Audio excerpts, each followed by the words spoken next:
కాబోయే ఎమ్మెల్యే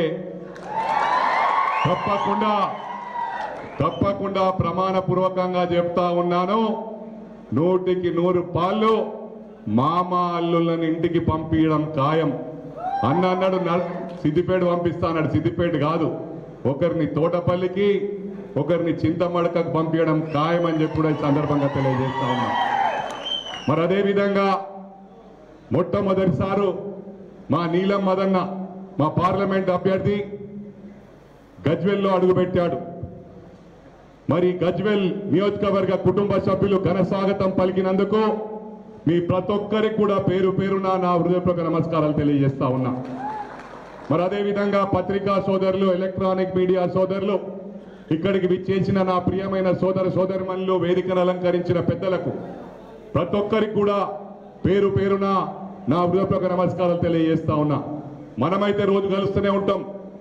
నా టార్గెట్ మీకు తెలుసు, ఇటు గజ్వేలు అటు సిద్దిపేట ఇద్దరిని ఇంటికి పంపించడమే నా టార్గెట్. కాబట్టి నేను మళ్ళీ వారానికి ఒకసారి పార్లమెంట్ ఎన్నికల తర్వాత వారానికి ఒకసారి గజ్వేల్ సిద్దిపేటలో తప్పకుండా ఉంటా.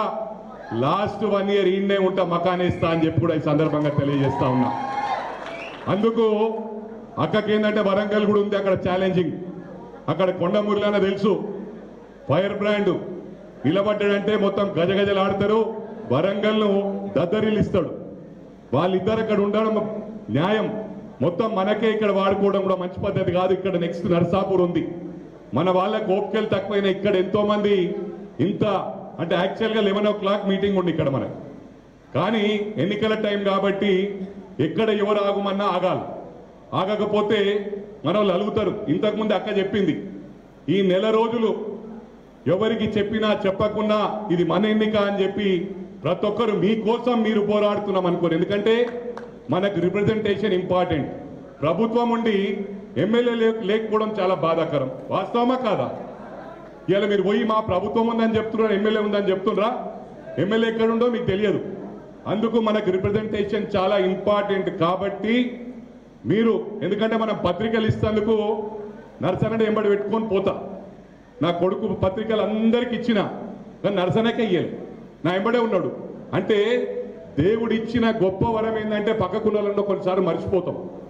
ఈరోజు ఎందరినో మన కుటుంబ సభ్యులు కూడా కాలం చెందినప్పుడు నెల రోజులు, 2 నెలలు, 3 నెలలు తెలియకుండా మనను దేవుడిచ్చిన గొప్ప వరం, అది మర్చిపోతామా లేదా? కొన్ని రోజులు బాధపడతాం, తర్వాత ఇంకా మళ్ళా రెగ్యులర్ లైఫ్లో అలవాటు పడతాం. అందుకు ఈ నెల రోజులు తర్వాత మర్చిపోరు కదా. మీరు ఎన్నికల తర్వాత ఎవరికి చెప్పినా చెప్పకున్నా ఇది మన బాధ్యత. ఎందుకంటే నీలం మదన్నకు అక్క నేను కారులో వచ్చినప్పుడు ఒకటే చెప్పినాం, మీరు ఏవి పట్టించుకోకండి, ప్రజలకు కొండి మీటింగ్స్ ఆర్గనైజ్ చేయండి, అన్నిట్లో ఇన్వాల్వ్